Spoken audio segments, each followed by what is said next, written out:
Здравствуй, дорогой друг, и добро пожаловать в очередную увлекательнейшую видеозапись Breathe with the Hands. Соскучился по нулевым. Помнишь, был замечательный телевизионный канал MTV, где была прекрасная программа «По домам». Так вот, добро пожаловать на программу «По домам», по студиям, так сказать, по гаваням Breathe Wizards. То, где творится все, оно здесь. И один из спотов, где творится музыкальная составляющая. Да и видеозаписи, как ты видишь, тоже здесь творятся, но музыкальная составляющая. Весь этот бандл, все эти провода, все эти коробочки, квадратики, кружочки и лампочки. Что они значат, как они связаны и как из этого получается всего музыка и что у меня за гитары висят за спиной. Эта видеозапись расскажет тебе.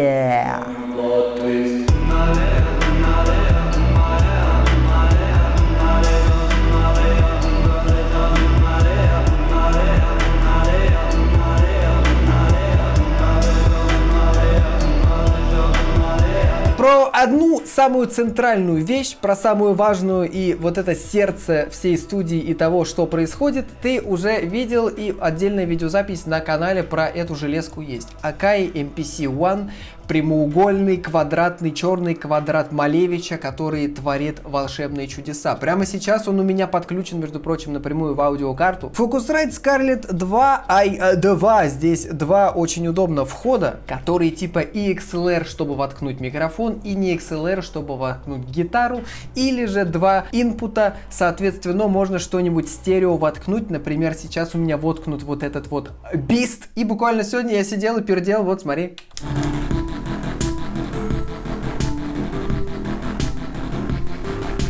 Выйдет ли это на площадке? Я не знаю, одной судьбе известно.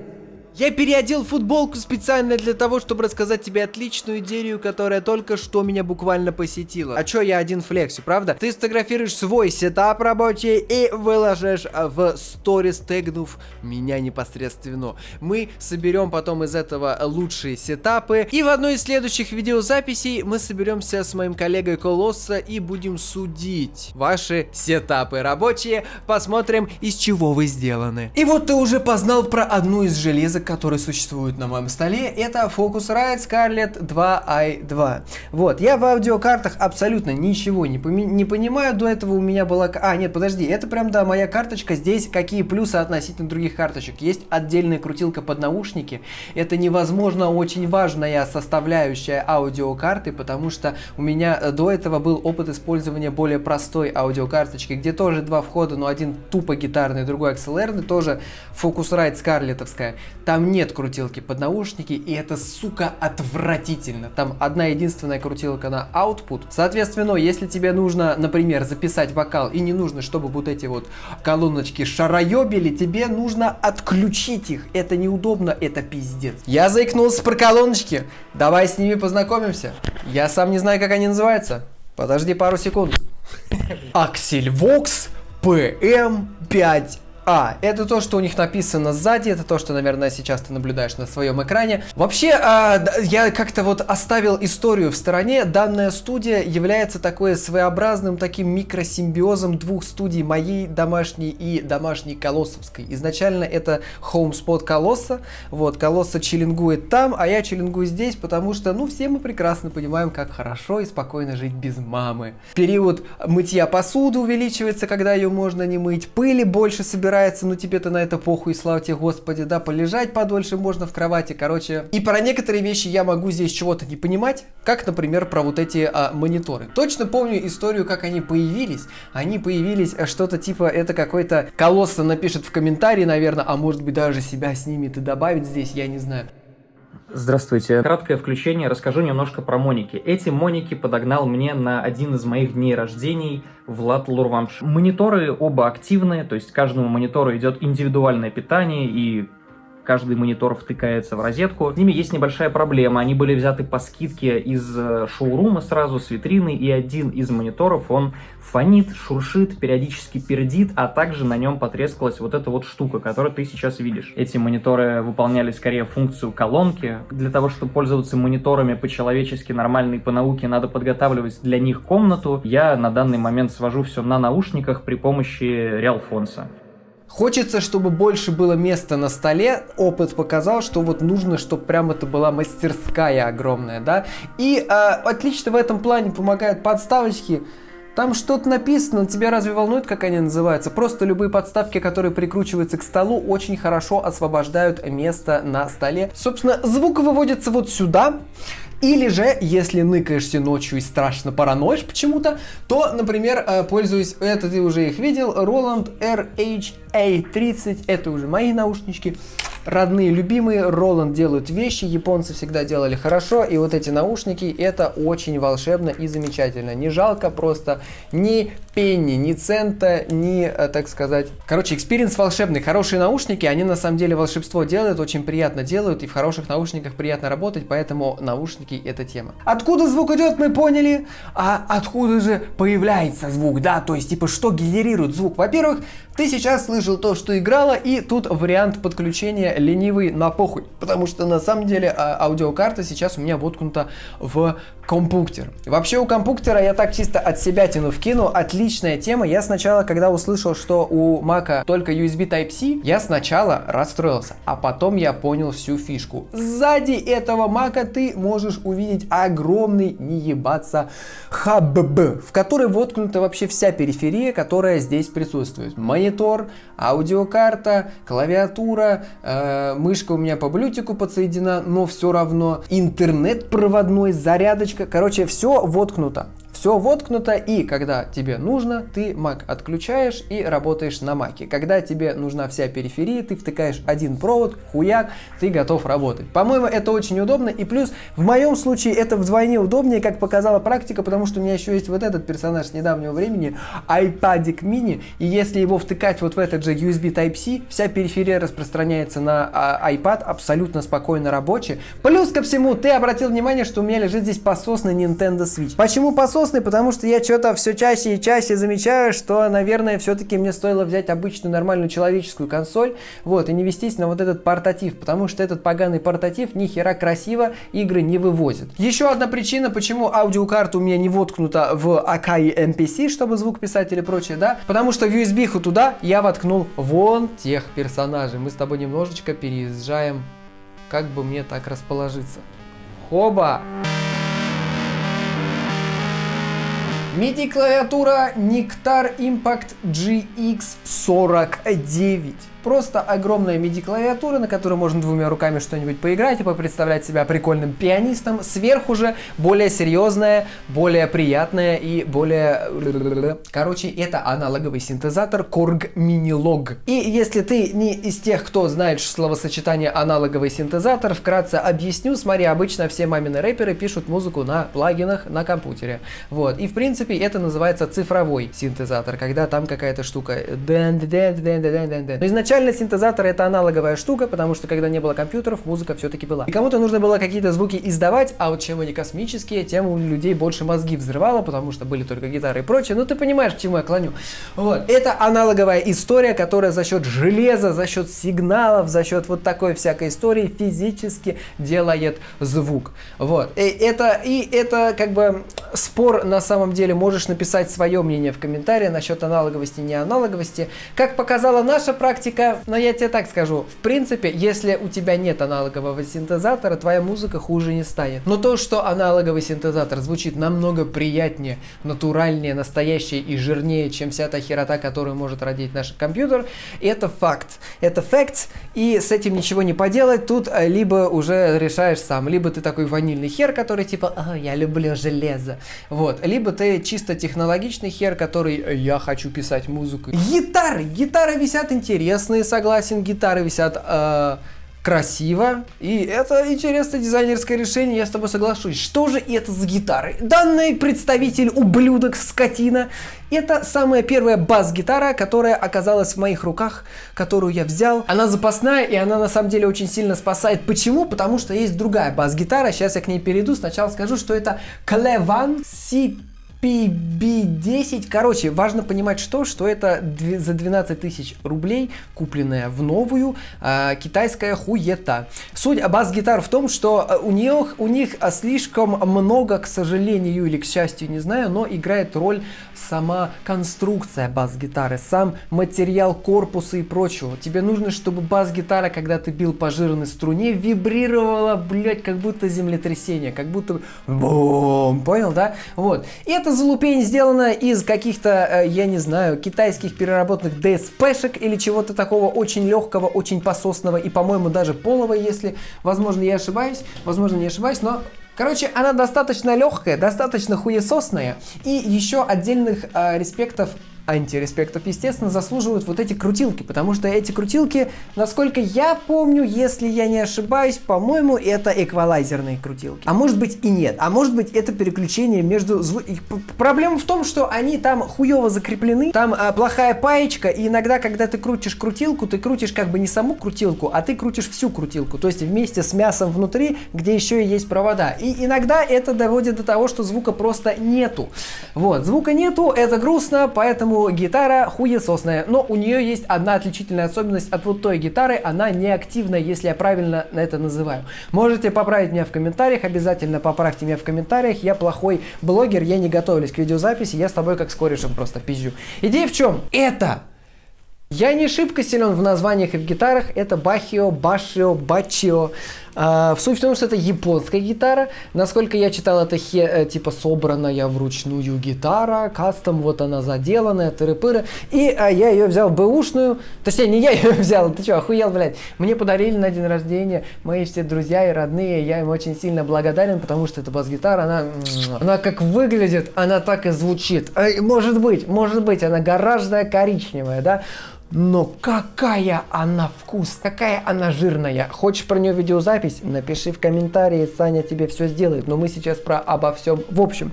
И там, в отличие от пососной бас-гитары, аж целых, 5 крутилок. И там целых 5 возможностей. 3 из них это эквалайзер.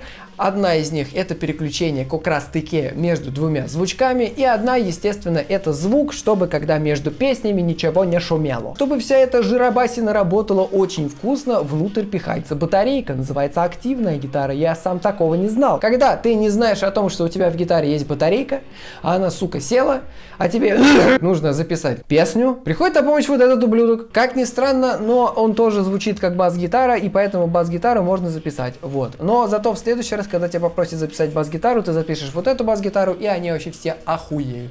Между этими двумя бас-гитарами находится Harley Benton. Harley Benton, если ты не знаком с этим брендом, то это такой довольно какой-то для меня непонятный, странный, немецкий, насколько я помню, бренд. Существует магазин, Томан, по-моему, называется, да? И, короче, у этого магаза типа своя мастерская. И они делают вот эти гитары, и они, знаешь, это что-то типа гитара, сделанная китайскими технологиями, но не по-китайски, а нормально. А вот красиво. То есть ты видишь, да, там блестящие каемочки какие-то. Это вообще супер вкусная штука. Это Harley Benton, я ебу, как она называется. Какой-то Les Paul. Можно найти спокойно в интернете быстренько. Главное, что это Harley Benton. Возможно, кстати, в описании стоит расписать все то, что я сегодня называю, если вдруг тебе будет интересно загуглить, да? Мы распишем, не переживай. Она как бы такая вот, но как она звучит, как она собрана. Там нету ни одной противной хуйни, которую можно найти в китайской гитаре. Например, там на месте сидят все крутилки и никуда не выскакивают, не крутятся. Ничего не отсоединяется в ненужный тебе момент. Все остается ровненьким дольше, строй держится дольше, приятнее держать в руках. Нихуя ни один загиб там не потресканный, не пошарпанный, ничего такого. Это просто, хорошая гитара, на которой можно играть музыку. Это отлично, серьезно. Вот. А дальше, и как бы на самом деле, какой хуй знает, я не разбираюсь дальше. Кто-то еще звучки меняет и что-то такое, я в этом особо не шарю. Это Les Paul. И он звучит как Les Paul. Он хорошо звучит и пиздато. Но куда он звучит, спросишь ты? А вот сюда, дорогой друг, вот в этот угол. Этот угол сейчас пуст, потому что убирался я немножко и решил как бы для... Вообще здесь что должно быть изначально? Здесь должен быть педалборд. Здесь должна быть нормальная педалбордная штука. Я просто еще не могу решиться для себя, хочу я взять готовый или я хочу сделать сам, потому что вроде как хочется стационарную хуйню. Я не из тех, кто ездит по реп-базам пока, по крайней мере, да, и что-то там с собой возит и прочее. Хотелось бы, чтобы они вот так у тебя стояли, ты кнопку нажал и все работает. Вот. Ну, отнюдь. Нет. Просто мой педалборд на самом деле не то чтобы супер жирный. Он бы состоял буквально из вот этих двух педалей. Была третья, Big Mavчик, да, или какой-нибудь Red, или что-нибудь, короче, сука, жирное, такое грязное, наверное, я бы взял поиграться. Вот, но на данный момент мои два фаворита это Nux Amp Academy и Bass Horus от Boss. Боссовский Bass Horus. У него еще и есть стерео output записать вот в эту вот аудиокарту. По-моему, очень приятные функции. Вот. А вся эта история соединяется вместе и в зависимости от условий втыкается в разные места. Я к чему? Так как два человека в основном тусуются на этой студии, здесь нужно как минимум два входа, чтобы два было источника звука и два музыканта соединялись в одной песне, понимаешь? Для этих целей существует вот этот персонаж, которого я сегодня отключил, потому что он пизданулся за стол, и сейчас я им не пользуюсь, потому что мне не с кем играть музыку. Ставь грустный смайлик в комментарии, если это прозвучало грустно. Но это... Ерасов Professional Mini Mixer Ерасов Lilliput S или Lilliput 5. Я не помню, блять, как он правильно называется. И с этими микшерами на самом деле много интересных историй произошло. Я узнал о существовании этого микшера. Зашел к ним на официальный сайт. Потому что Ерасов это русские чуваки, а они где-то в Ярославле в этом и сидят, или где-то там еще. Заказал этот микшер на 5 входов. Нихуя себе, да. Вот. И задумка какая? У тебя 5... Вот у нас здесь что есть, например, да? Например, есть синтезатор, это один музыкальный вход, микрофон, второй музыкальный вход, гитара, третий музыкальный вход, может быть две гитары, уже четвертый музыкальный вход, это вполне себе полезно, было бы неплохо иметь микшер. Я его заказал, и он, сука, не отправляется. Параллельно с этим в Питере чувак говорит: йоу, я продаю такой же микшер за 1000 рублей, но он, сука, не работает. Я, имея кореша радиолюбителя, пишу: чел, можно мне? Он говорит: нельзя, ты в Москве, я шип в рот ебал. И я, в принципе, его понимаю, но мне интересно. Я пишу корешу из Питера, он забирает этот микшер, мне приходит этот микшер, но пока мне идет этот микшер, я решаю, у меня горит жопа пиздец.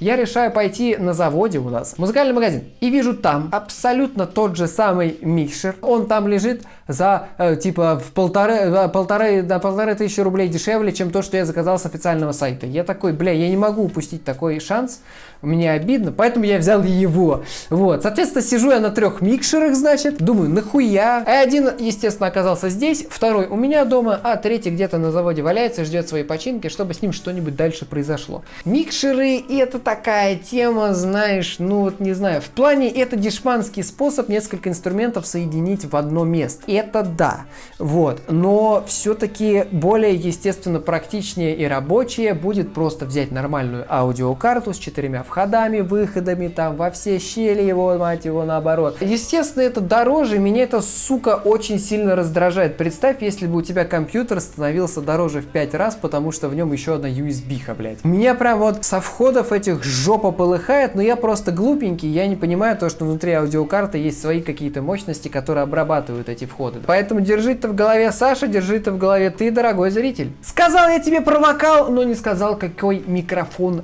реализуется для записи всего подряд. Вот он висит на этой руке, сейчас я в него не пишу. Почему? Я не знаю, я не знал, как это снять, думал, камеру буду с собой таскать.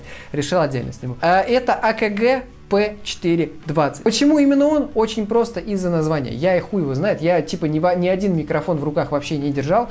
Вот. Естественно, я также ровно выбирал эти самые мониторы. У меня дома мониторчики Yamaha HS. Ну вот эти вот их базовые, только я не помню, 5 или 7. Ну вот такого же, короче, размера. Вот. Не такие, чтобы шибко большие, но главное, что белые и охуенные.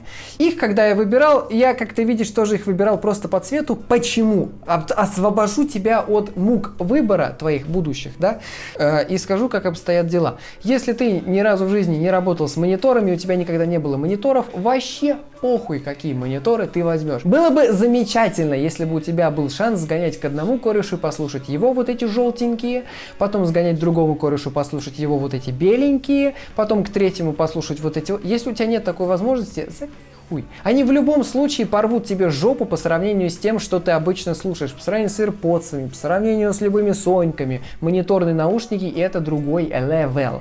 Вот. Даже несмотря на то, что здесь комната не подготовлена акустически, вот этой дрочильни здесь не присутствует, тут эхо.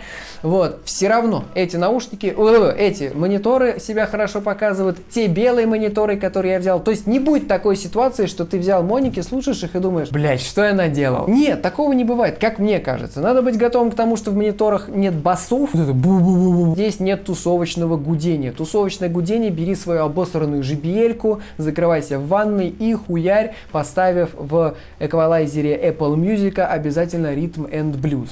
Вот, я проверял, это гудит жестко, нихуя не слышно. Здесь нужно, чтобы все было слышно, поэтому монитор. Такая же тема с микрофоном я взял и, знаешь, очень хорошо пишет. Хотя все микрофоны пишут по-разному, тут уже надо как-то хитрить, но как я проверю? Да и какая мне нахуй разница? Мне просто записать и дальше крутилки покрутить. То есть мозг MPC One. MPC One, в него втыкается аудиокарточка, в аудиокарточку по состоянию, по настроению втыкается несколько инструментов или втыкается один ныне рабочий актуальный инструмент, будь то синтезатор или гитара. Гитара втыкается в набор интересных педалей. Помимо прочего, у меня есть дохуйлярд, на самом деле у нас есть, тут мы по педалям конченые. Например, есть Grand Magus Distortion. Мне он не очень понравился, потому что он из разряда дисторшенов биткрашенных, на таких, которые больше по высоким, нежели по таким брутальным низким, которые так любят, например, Лес Пол, да? Я вообще в ахуе, откуда у меня эта информация сейчас в голове, но вот такое вот понимание есть. Есть Ерасов Фейзер, и иногда он является третьей моей любимой педалью, когда хочется совсем псайко-кислотной истории. Чуть выше находится МТ Булава, предусилитель, забытый нами всеми. Я не знаю почему, слишком много крутилок, чтобы им пользоваться просто on the go. Вот, есть, блядь, дилей ерасовский. Если что, записывай весь этот список, можешь попросить обзор, превью на любые из педалей, или может быть на все педали, или там я буду делать выпуск по 3 педали, хуй знает. Кстати, интересная идея делать связочки педалей, по-моему, прикольно. Ну, короче, этот дилей у нас вызывает всегда какие-то проблемы, он то работает, блядь, то не работает, то у него здесь есть аут, есть дилей, аут, нахуя разные выходы, я не знаю. Мы не такие профессиональные эти самые музыканты. Я тебе так скажу, вот эта вот штука, которая Amp Academy, я ее использую на 1/10 от того, что она на самом деле может. Это симулятор этих ампов, импульсов, поправьте меня, я не шарю. Но, короче, эта штука делает вид, как будто бы ты по-нормальному через большую жирную колонку даешь сигнала. И здесь этих колонок аж целых 6, при этом можно еще загрузить свои через компуктер. При этом есть еще какие-то крутилки SYN, есть снизу 2 кнопки Hold for Save, Hold for Loud, SYN, то есть тут есть еще встроенный компрессор, ревербератор, их можно включать по отдельности, их можно включать вместе, и, блять, тут очень много крутилок, сука, мне не нравится, поэтому я просто обычно гоняю, вот здесь слева кнопка, тут 3 чистеньких ампа и 3 грязненьких ампа. Приятно грязненьких, достаточно грязненьких, поэтому я вот только их юзаю и крутилки иногда кручу. А вот эти все сцены и компрессоры я в рот и в жопу трахал. Я накручу. Вот эта педаль. Блядь, давай сразу с Ерасовым закончим. Есть еще Ерасовский хорус. Он нахуй не нужен, когда есть боссовский хорус. Вот, просто для коллекции лежит. Есть еще педаль Ями, вах-вах, как она называется. Мы не пользуемся, потому что это слишком сложно и нужно лежало, чтобы на полу. Talkbox TC Helion использовался пару раз, но тоже какой-то он, сука, слишком сложный для подключения. Прям постоянно жопа какая-то. Ты его включаешь, нажимаешь. Казалось бы, все, что нужно, это то, чтобы звук превращался голос в ноты, которые ты играешь на гитаре, что интересно. Да, и Run the World это Talkbox. Только вот не такой, а немножко другой, но суть та же самая. Вот, этот хуесос ты включаешь, вроде бы output, вот он микрофон, ага, специальный провод брали, чтобы output с XLR на обычный вот туда. Хотя нет, тут же есть и XLR, какая пизду разница, да? Инструмент in, хорошо, вижу. Инструмент фру, не нужно. Мне не нужно, чтобы он фру происходил. Какой-то кнопка GND, какая-то кнопка Тони. Ты включаешь, нажимаешь, удерживаешь. Короче, блядь, отвратительная педаль, если честно. С ней как-то надо очень сильно жопу рвать, чтобы она работала. Вот она вся коллекция педалей, ты про нее узнал. А в принципе, это вот она вся студия, ты про нее тоже узнал. Звук идет в MPC One, либо через микшер, либо через аудиокарту. Потом вся хуйня с MPC One идет в компьютер. И уже вот на этом прекрасно большом экране пишется, доделывается, еще что-то происходит. Когда желание есть что-то дописать на компьютере или прочее, опять-таки аудиокарта воткнута в компьютер, можно в нее воткнуть сэмплер, каечку и с нее что-то дописать, можно воткнуть все что угодно в аудиокарточку. Вот такой вот сетапчик, надеюсь, тебе стало понятнее и яснее. Здесь всегда хочется, чтобы сетапчик был стабильный, чтобы всегда было все воткнуто, и ты просто брал и играл. Но практика показывает, что это практически, сука, невозможно. Либо это очень дорого, то есть тебе нужен полноценный аудиоинтерфейс на очень много выходов, чтобы все аккуратненько здесь лежало. Педалбордик, чтобы у тебя все педальки были воткнуты, чтобы ты мог отдельно другие те или иначе втыкать, чтобы гитарка всегда была воткнута, да. И то, кстати говоря, проверь свою гитару на наличие поганой батарейки, потому что если она там есть и ты не вытащишь провод, она будет просто так разряжаться, и тебе придется чаще